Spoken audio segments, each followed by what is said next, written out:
I'm Claire Edwards, and you're listening to Authentic Leadership, a series of conversations, insights and inspirations with leaders who are real, raw and authentic. Today you're in for a treat as I bring you a conversation about generous leadership, a conversation I had with Will Martin, founder of Waterline Leadership. Will takes us on a journey sharing relevant stories from his 34-year career as a captain in the Australian Navy, and how he uses that experience to coach leaders and teams alike in the practice of generous leadership. We start by exploring what generous leadership is and how Will's experience of working under leaders of polar opposite styles shaped his own leadership philosophy. From Captain Cantankerous to Captain My Hero, I know you'll enjoy the voyage. I first heard Will Martin speak at the 2018 Anzac Day Dawn service at North Bondi. And for overseas listeners, this is Australia and New Zealand's Remembrance Day. Well, to say that there wasn't a dry eye in the house is an understatement.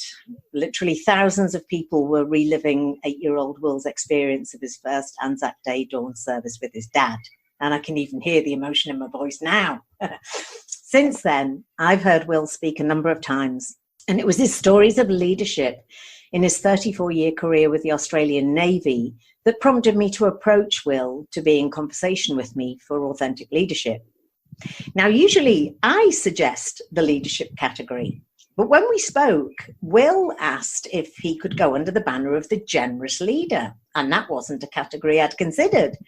And this really piqued my curiosity, and I'm thrilled to bring you today both Will's philosophy on generous leadership and his experiences and tales from the trenches, or should I say high seas, of generous leadership in action.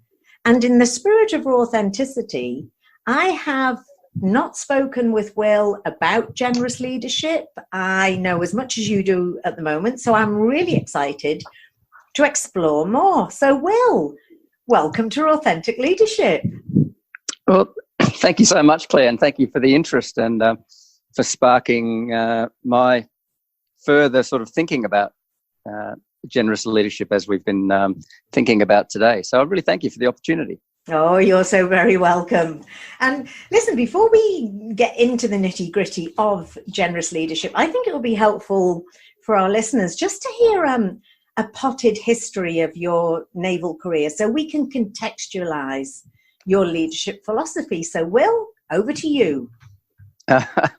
Okay, well, in the deep dark ages, 1982, I joined the Royal Australian Naval College, having finished high school in Canberra. I was a third generation naval officer, following my father and his father, which always reminds me of a song, that son of a Navy man. I have no idea who wrote that, but I know the title. So I was the son of a Navy man. And in 82, I started my naval officer and leadership voyage. And I spent about a year at the Naval College, and then, as one expects, you head off to sea. And before long, I was at sea in ships, learning my trade and observing leaders and stowing away lessons, good and bad.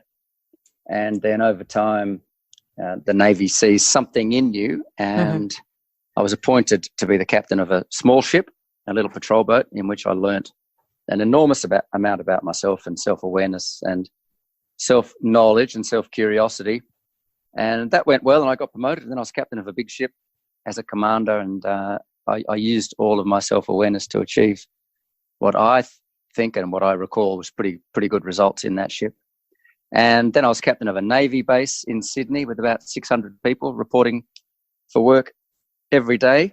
Whoa! And I did some time working for the big chief of Navy. And after 34 years of all that, I thought I'd step aside, make way for the younger generation, because I was a bit of a blocker for people that wanted to come through, I thought. And now I'm making my way outside. Fantastic. Okay, I'm going to explore making your way outside, what that is, a little bit further in the podcast. So, gosh, that's quite a stellar career. I love that I'm not sure how aware you are using your naval analogies like stowing away lessons. I love that.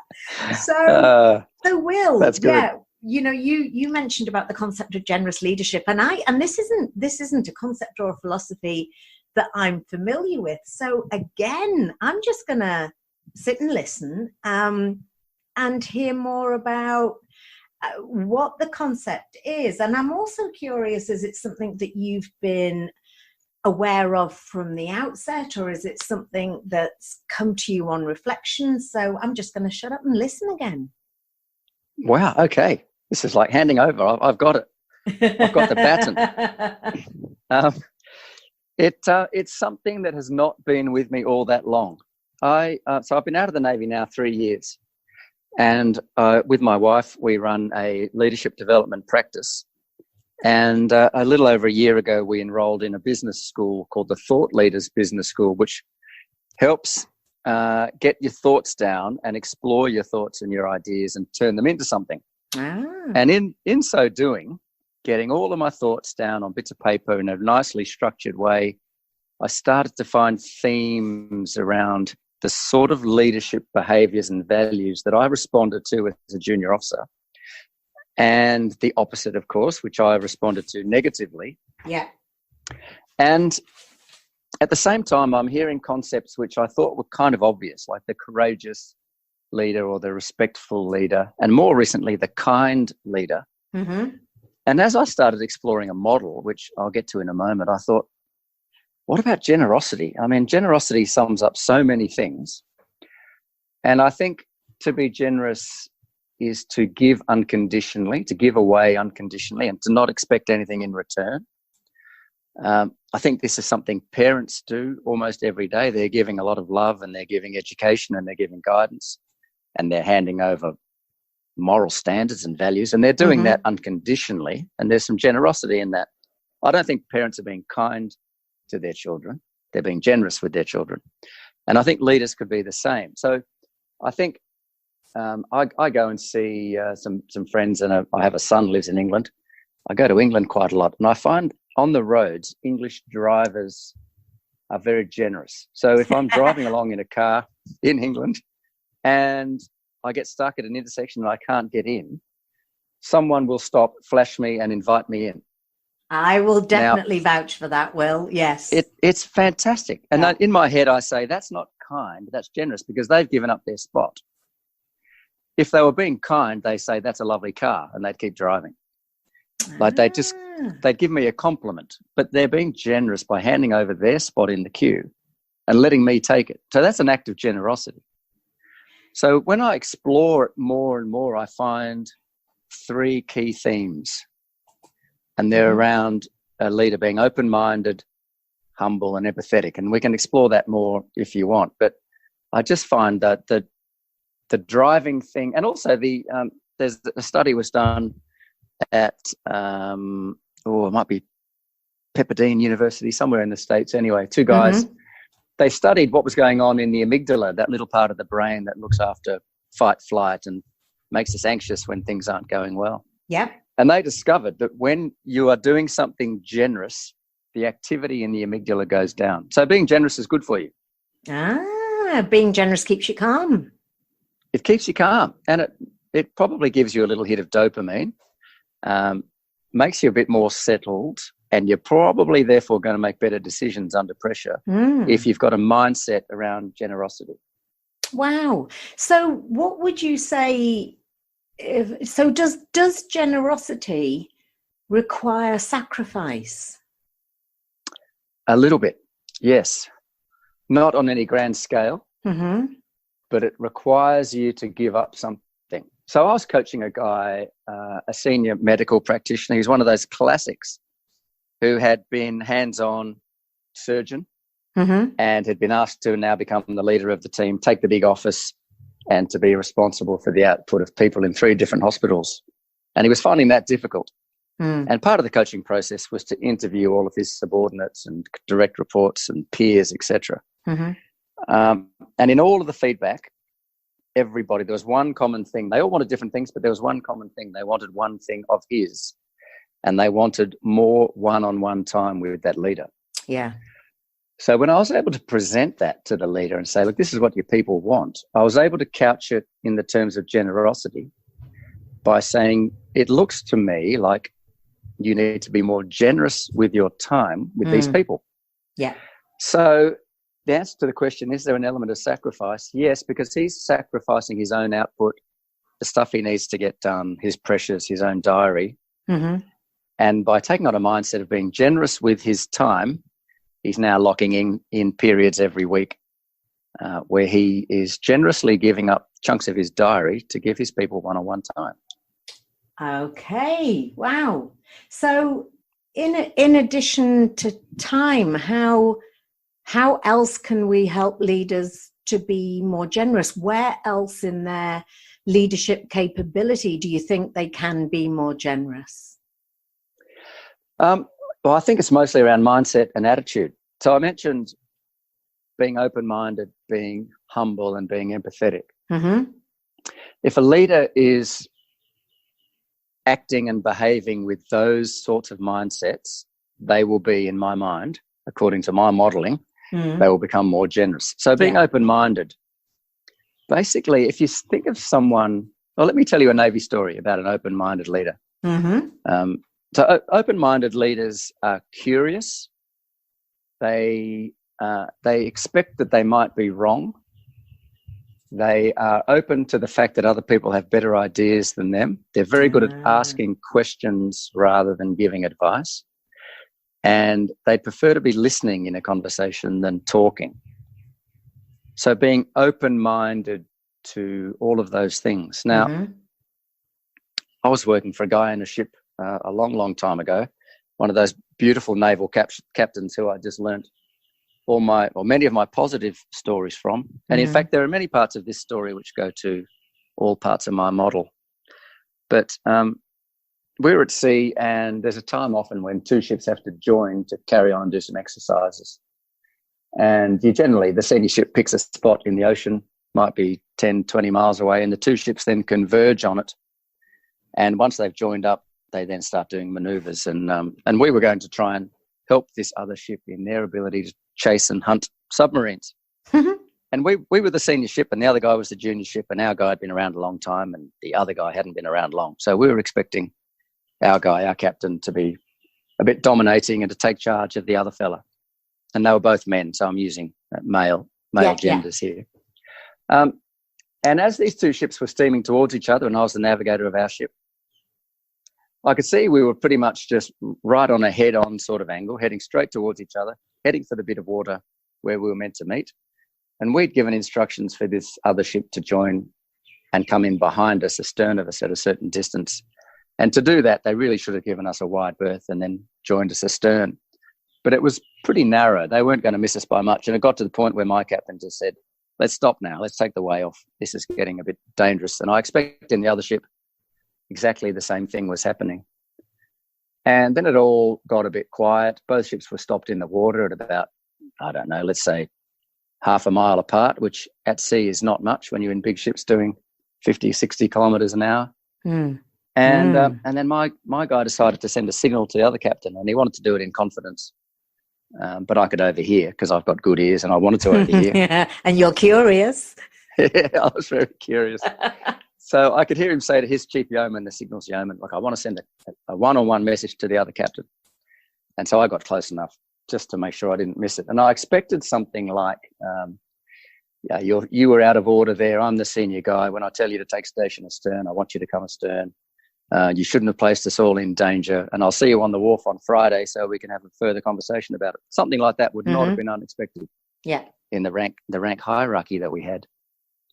But all he said was, he sent one word, which was snap, which reminded me instantly, and I'm sure the intent was to remind people of a card game when you're young, which is when two things match up, two twos or two threes. Yes. You yell the word snap and you thump your hand down. It basically means I'm thinking exactly the same as you're thinking.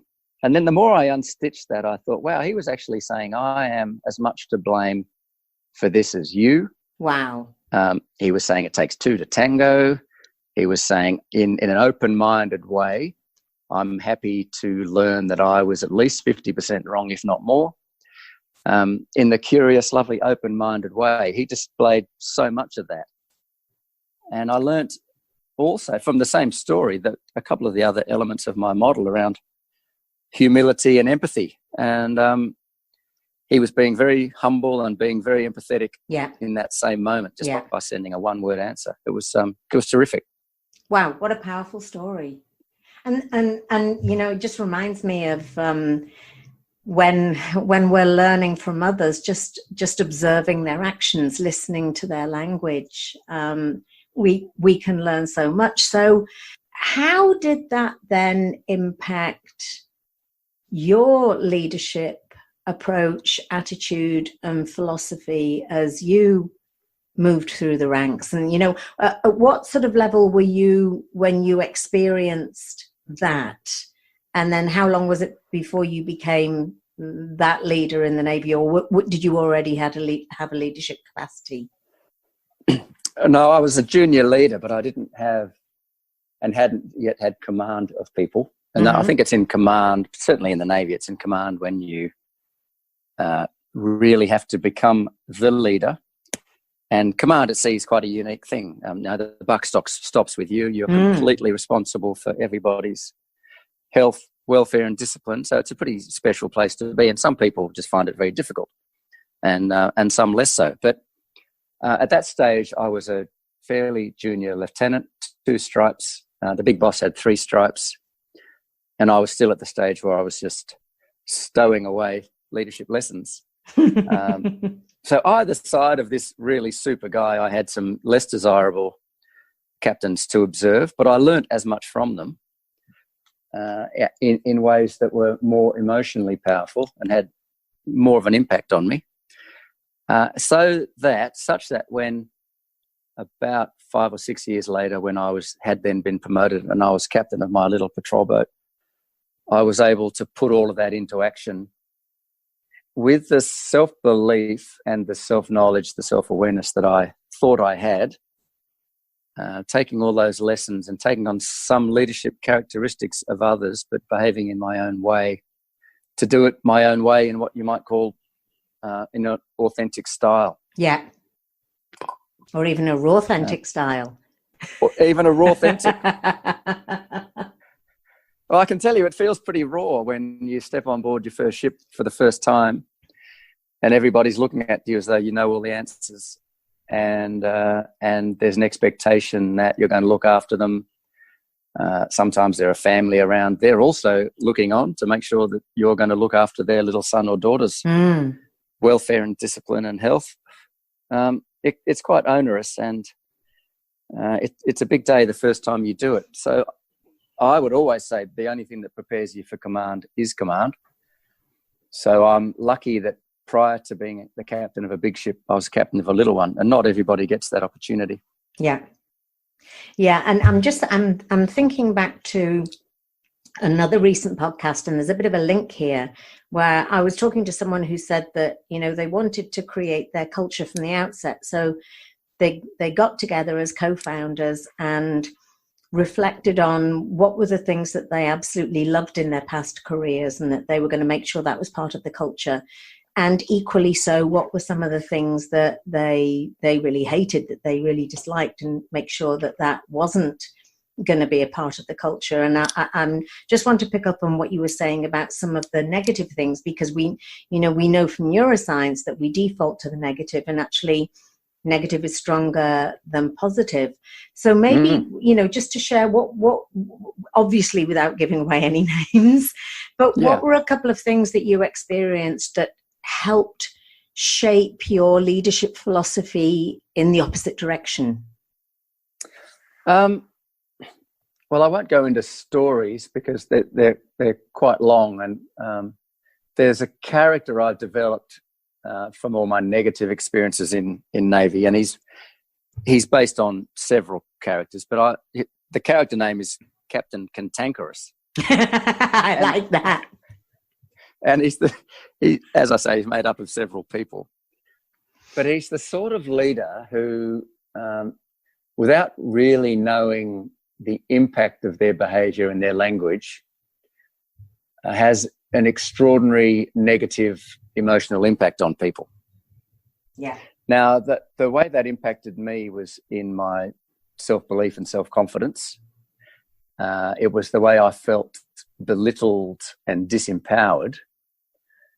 And more important for me was watching the reaction of a team under him. So I can tell you directly the impact of Captain Cantankerous's behaviour on me. Mm-hmm. And I can tell you indirectly from observing the impact on a team. And what I always saw in teams when a Captain Cantankerous was going off his nut was the way people lost eye contact, heads would drop, good ideas would completely vanish. Yeah. Team confidence would vanish such that people wouldn't stick their hand up and take a risk to either offer a little bit of advice or to ask a question, because in that environment, you put your hand up, you get a bit of a smack. And it's a dangerous place to be, because often people are busy, and an instance can be slowly building in front of the ship. There might be a yacht in front of the ship and everyone's busy and not looking at the front. And a very young able seaman at the back of the bridge could just say one day, has anyone seen that yacht? Yeah. Now, in an environment that's built by Captain Cantankerous, no one is going to say, have you seen that yacht? Gosh, because there's implications there, aren't there? Yeah. Captain Cantankerous will say, of course I've seen it, you idiot. Whereas under Captain My Hero, the generous captain, he'd have said, he could have said two things. He could have said, no, I hadn't, which is open-minded. Mm-hmm. Or he could have said, yes, I had, but that's a very good call, able seaman, whatever your name is. Yeah. And I applaud you for telling me, because, we've had worse things happen and no one said a word.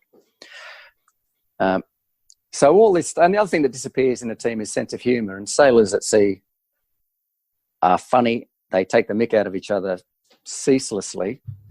And it's a wonderful environment. Now, when that disappears for any amount of time, something's wrong. And under Captain Cantankerous, that sort of sailor-like sense of humour would vanish. So it can be a dangerous place, and it has an impact. I would think so, because there must be like a pressure bubble building, because it's not as if when you're in the middle of an ocean, you can just get off and go somewhere else to a different environment to calm yourself down. So, gosh, that's that must be hugely impactful.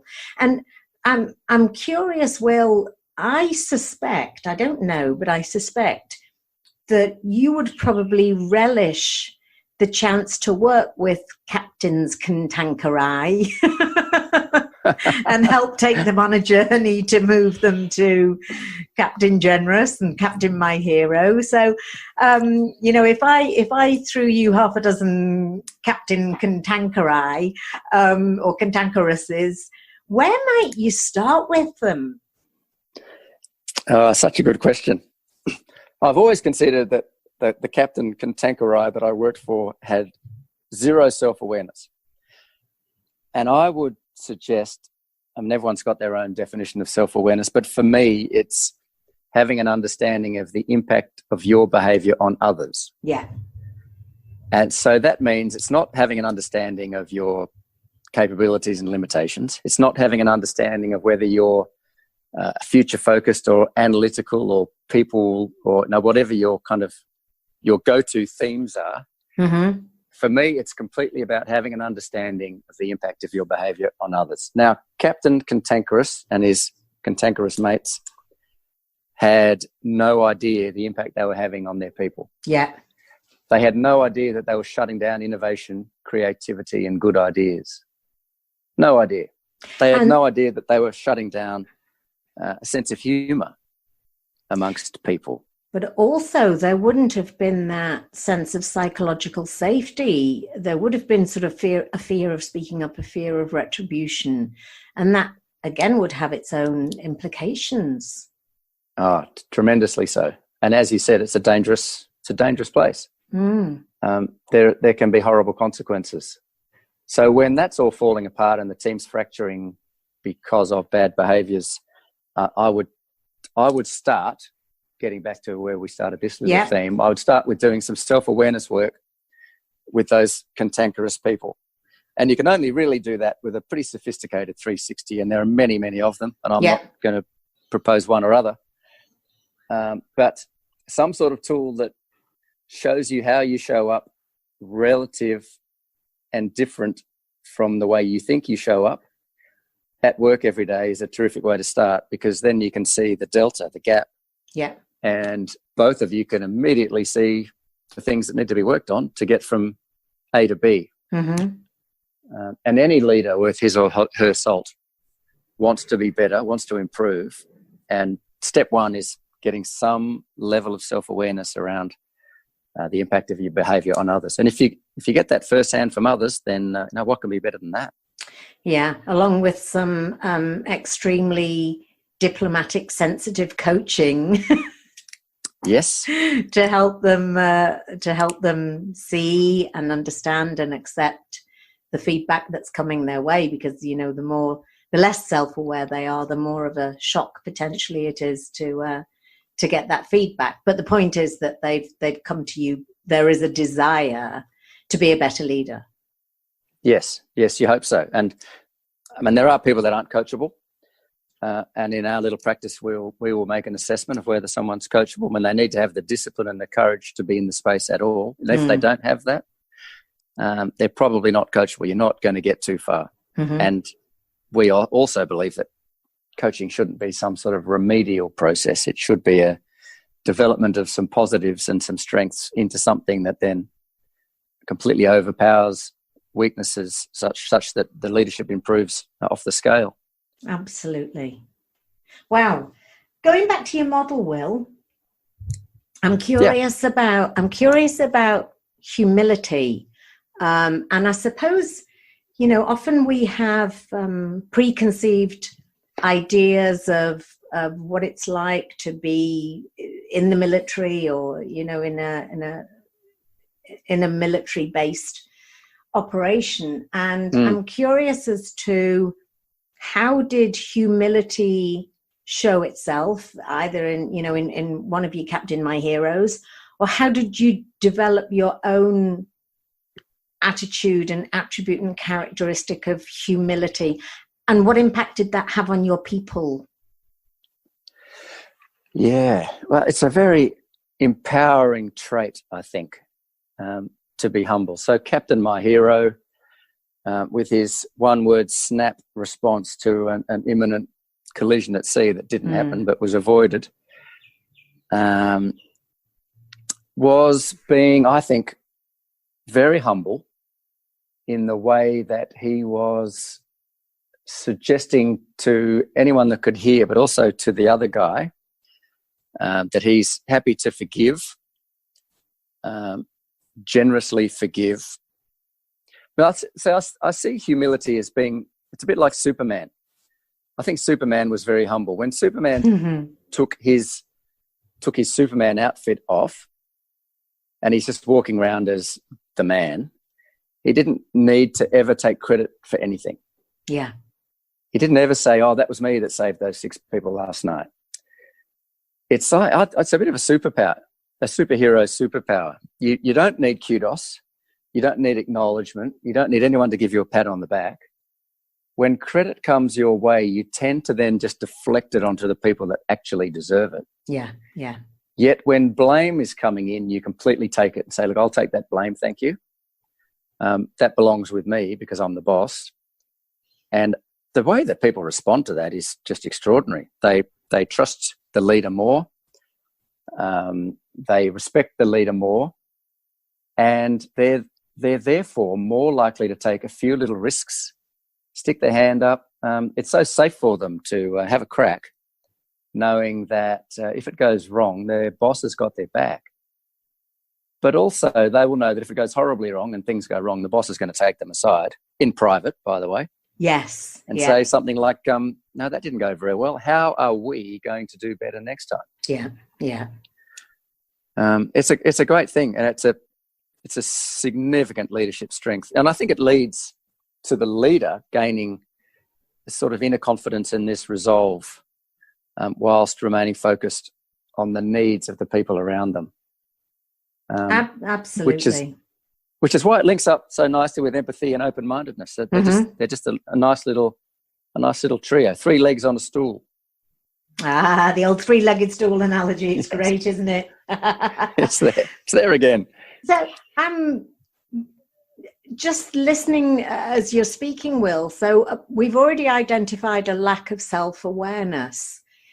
So knowing that generous leadership, that being open-minded, humble, and empathic is good for business, because you're building trust, you're building loyalty, and that is bound to have its ripple effect into engagement and productivity and profitability if you're a commercial organization.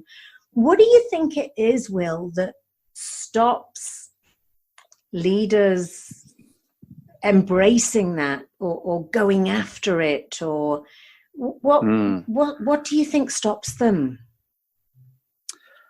Oh, well, so many things. There are so many things. So leaders, some of the blockers are the leader wanting to be the center of attention. Yeah. The leader wanting the credit. The leader wanting to be right. And even worse, the leader wanting to win. So a leader that is not generous is competing with everybody, even with the people in their team, and wants to beat them and wants to be the one that wins, has the final say in all conversations, makes all the decisions, directs in which direction all the communications goes, which is usually from in outwards. But I think the most powerful of those is this desire to compete and win. Now, if a leader has that mindset and is just so small-minded and narrow-minded that they just assume they're always right and they're always going to compete and they're always going to win, then and that team just can't perform at its best and will never fulfill its potential. And for an organisation that's trying to make a buck, that will have an impact on competitive advantage. Absolutely, no question. Yeah. I'm thinking there are certain industries in Australia coming to mind when you're talking about that style of leadership, and I'm just thinking there's a bit of a naval pun coming to mind here. Is how do you turn a tank around 180 degrees? You know, it's because you mentioned earlier before some people aren't coachable, but do you believe that you can turn a Captain Cantankerous into a Captain My Hero?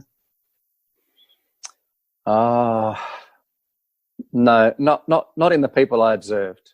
So the sort of people that I've modelled those characters on, I don't think you could turn a cantankerous into a Captain My Hero or a generous person. There's a certain selfishness of character, and you've just mentioned the stuff we've been seeing in the Australian marketplace in the last couple of years, which basically comes down to one word, which is people being selfish. Yes. And organisations being selfish. So we've seen a systemic organisational selfishness, which has then become the culture, which means there's an expectation that people will behave this way. So we're taking money from people who don't have that money, who may not even be alive anymore, or who shouldn't be giving up so much money. We're going to selfishly take that money because it's going to make us win and compete better. Yeah. So there's a selfishness of character. Now, I have no doubt that people in an organisational culture who are being selfish are probably not selfish people. But there's an expectation culturally that that's the way they are to behave to get ahead. Yeah. So to get ahead and get along, they've got to behave in a selfish manner because that's the expectation from the highest levels. Now, that's very hard to turn around within the organisation, but if you take that person out of the culture, you could probably turn that around relatively quickly, and they would be so relieved to then perhaps be in another culture where it's constructive and generous. Yes. And you put them in a generous team where the whole team has a mindset around being open-minded and humble and empathetic. Yeah. And then that team will kick goals and the whole organisation will kick goals. Couldn't agree more. So, Will, when we're thinking about a generous culture, how would you recognise a generous culture? What are some of the behaviours that you're seeing or you're not seeing? What are some of the attitudes you're experiencing or you're not experiencing in a generous culture? I immediately think of the work I read from a New Zealander called Michael Henderson on this stuff. He's my role model for learning and studying culture. He's an anthropologist who then got into corporate and wrote a book that I use almost daily called Above the Line. And it's about cultures. Is that the Plimsoll line? Well, you could use it, or the Waterline. Or the Waterline, which is the name of your business. Yeah, wherever you want to go with that, Claire, I'm fine. Plimsoll line, but I prefer Waterline. Sorry, I'll stop interrupting. Very good. So he would say, and I observe this and have observed it for 30 years, and I'm now doing some work, in fact, with Navy around culture of ships. And so I'm completely signed up to this thinking, which is that in cultures above the line, there's ownership and accountability and responsibility. And you see that when you're in that culture. You see people owning up to things, holding themselves and others to account, taking responsibility. And that's from the leaders. And then you'll see in the workers, you'll see a generosity of spirit. You'll see sense of humor. You'll see a sort of deftness of touch. You see eye contact. You see warmth, and you see people being naturally social and inclusive with each other. Yeah. Because of the leaders' focus on accountability and ownership, etc. Now, in a below-the-line culture where people are a bit stingy and there's no sense of humor and people are inward-looking rather than outward-looking, that's the culture where you see blame and denial and excuse. Yeah. And we see this all the time. Anybody working in a team would know that there are bad days when you see someone blaming others, making an excuse, dog ate my homework, whatever it is, and denying that it was them, or just saying, oh, I didn't know that was the deadline, or I didn't know I had to have that done by now, or I didn't know I was even on that subcommittee. That's just denial, blame, and excuse, whereas the opposite is so much more constructive. So I would, I'd recommend that for anyone that wants to just read about corporate culture. Michael Henderson's a great read. Yeah, I'll put it on the show notes at the end. So there's one element of culture that we're seeing in 21st century leadership around permission to make mistakes, around, fail fast, fail forwards, rather than, and it's sort of linked to the psychological safety. And I'm thinking about in your own experience of being in the Navy, where, were someone to make a mistake, it potentially could be catastrophic. So how do you balance that, people feeling safe enough to own up to mistakes and making sure you keep 600 people safe? Yeah. Well, this is everybody's existence almost every day, I think, around failing fast, failing forward. And it's about summing up the consequence of risk. It's about constantly assessing risk. Now, we as humans assess risk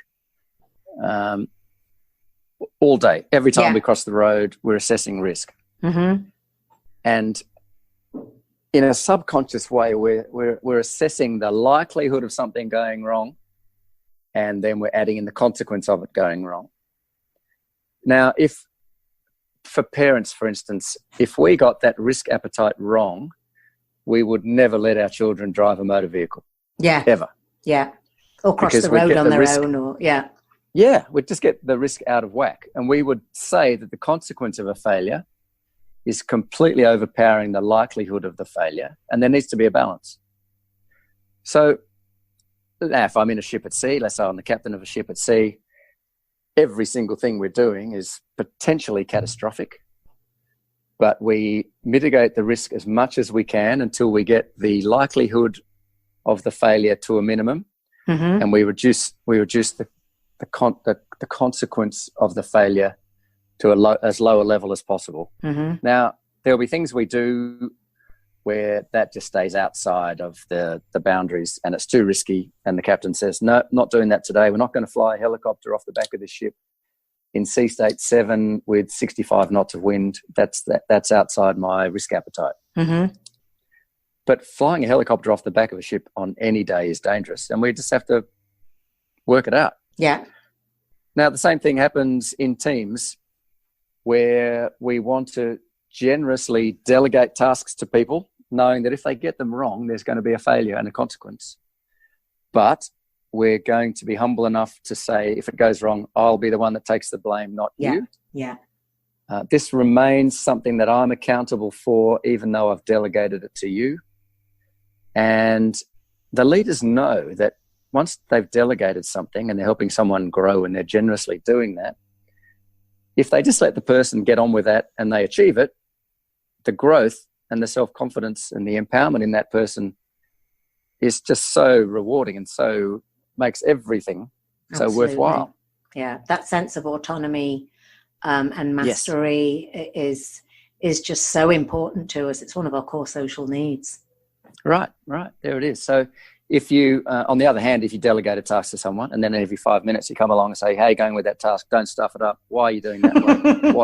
What I would have done is this. Why didn't you do it my way? Then that has the opposite effect, and the person then is comes out of that conversation with a lack of confidence. Oh, yes. Because the leader's been selfish. The leader has made that all about them. And you've just reminded me of a question that I often ask, which is I'll ask people, I'll say, how many of you have ever been micromanaged in your career? And they'll put their hands up, and I'll say, can you please keep your hand up if you absolutely loved it? and all the hands go down. Oh, well, what fantastic conversation. Listen, I know. So you've moved on. You're 3 years now out of the Navy. And yes. I did have a little squiz around on your website and found a fabulous white paper called Extraordinary Teams. So obviously, in addition to developing leaders, it looks like you're quite passionate about developing teams. Can you share a little bit about the work that you're doing and maybe the type of people that you want to work with? Yeah. So Waterline Leadership, our leadership development practice, is dual-pronged. We are focused on senior leaders, and my wife Helen does quite a bit of work using Gallup Strengths. Oh, yeah. Which is as applicable to senior leaders or very junior people who are just trying to find their way, or in a career change or whatever. They find a program focused on strengths very, very helpful. But we wrote a paper on teams called Extraordinary Teams, and it's trying to highlight the reward and the growth in competitive advantage that comes from teams that can lift themselves from just cooperating with each other to collaborating with each other. And the way we do that with teams is to focus on the way they trust each other, the way they align with their sense of purpose and their sense of meaning, and also the way they all sign up with a sense of commitment and a strong sort of one in, all in team commitment. So by getting a team to not just accept that cooperation is good enough, but to say to each other, look, we need to be collaborating, which is like we need to, instead of just dividing up the problem and fixing it, we need to actually redefine the problem, redefine the solution, work together on that. Yeah.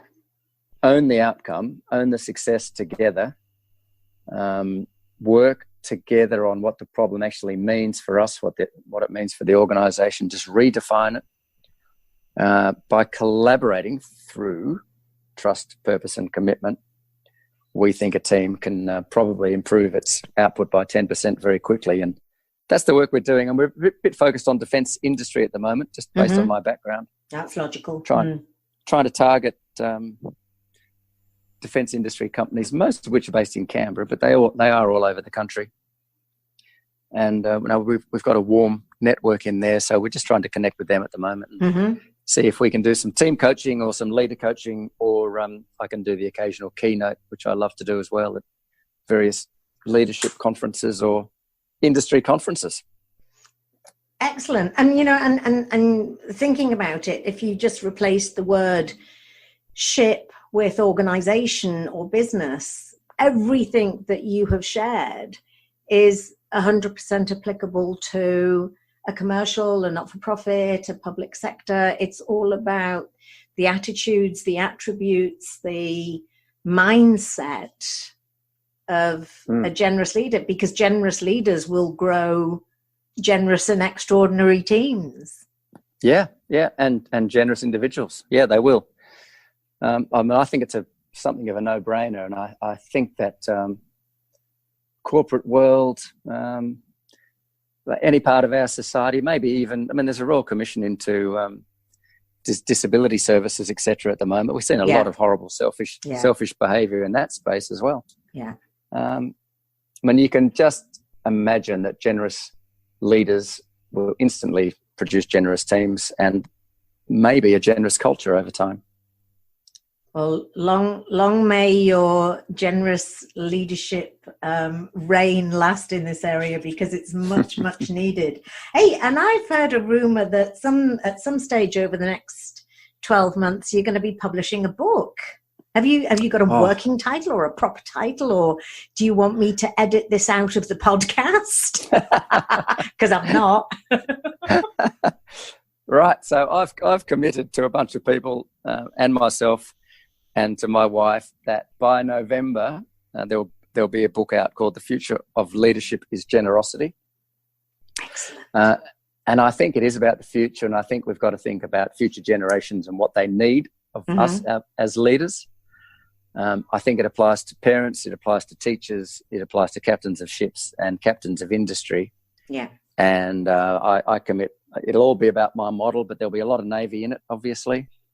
There'll be a lot of story. Your storytelling is superb, Will. I have to share. Every time I've seen you speak, I just hang off every word of your stories. And I'm not being sycophantic. That's very kind. It's very kind. And there'll be lots of stuff from some of the most generous leaders you and I have ever seen, like Jacinda Ardern, Nelson Mandela, Barack Obama. These are very generous people. We don't look up to those leaders because they're just super leaders. They have a generosity of spirit and a generosity of leadership that makes them fantastic. And there'll be a lot of them in this book, a lot of Navy and a lot of story. Can you bring it forward from November? No. Can I pre-order? You've just reminded me about something Nelson Mandela said about two different types of leadership, that you can be a Pied Piper leader where you're playing your flute and you've got everyone behind you and you're hoping that they're going to follow you, but you're not even looking back. Or you can choose to be the shepherd where you are at the back and your arms are open wide and you're gathering your sheep to shape them in the direction that you want them to go in. Yeah. Well, Will, we're nearly at the top of the hour. So I just want to ask you, what's a key message or a couple of key messages around generous leadership that you'd like to leave our listeners with? I'd leave them with something that I generally open a coaching conversation around when I'm on the subject of generous leadership. And I just say to coaching subjects, what's one thing you could do today or tomorrow that you could unconditionally give generously to your people of yourself? What's the one thing? Now, we'll generally get to time or presence, but I think if anyone just thinks, often this something like generous leadership will seem too hard and too big, but if you just think of one thing that you could be more generous tomorrow with your people or with your children or with your spouse or with the guy that fixes your car, whatever it is, there'll be something you can do tomorrow that displays generosity of spirit. And it's, as I say, it's not about being kind. It's about giving, just giving a little bit, unconditionally giving, and everyone can do something. And I think that, finding that one thing often results in a domino effect, a ripple effect, because it's the one thing that people want from you. You say, time or presence, and then other things will fall into place as a result of that. Yeah, exactly. I don't know if we've got time, but I'm quickly reminded of, there's a thing called Ramban's ladder. It's a relatively that rings recent... a bell, yes. Yeah. No, please share. A woman called Julie Salomon studied a Hebrew philosopher from the year 900 and something. I think his name was Maimonides, something like that. But it's an 8-step ladder of charity. Now, it starts at the bottom with begrudgingly giving something to someone who knows who it's coming from. And the next step might be willingly giving something to someone who knows where it's coming from. And it just steps up and up and up.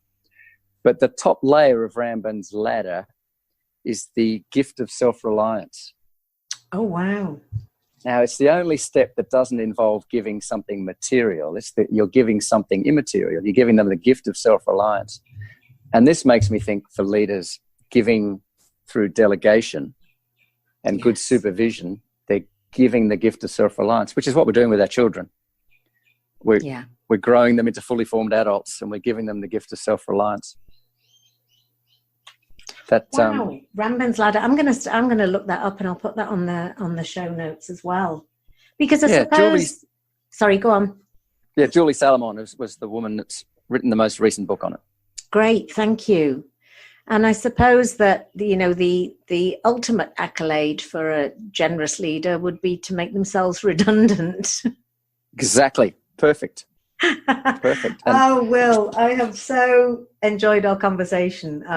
I can't believe how quickly the time has gone as well. I know. Are you happy for people to connect with you on LinkedIn if I put your LinkedIn details on the show notes? Absolutely delighted. Yes, of course. Excellent. Perfect. And I'll put your website, Waterline Leadership. Is there anything else before we say goodbye and sail off into the sunset? Sorry, no. I can't help it. I tell people to keep looking out the front window so we don't run into a yacht. It's no good looking in our wake the whole time. We've got to look out the front. Wow. You've just two extremely powerful messages right at the end of our conversation. Well, I've thoroughly enjoyed our conversation. Thank you so much. And great pleasure, Claire. And good luck with the book. And if you want to bring it forward, I'd be more than happy. You're first on the list. I'll proofread it. Thank you. Thanks a lot, Claire. Thanks, Will. Bye-bye. Bye-bye.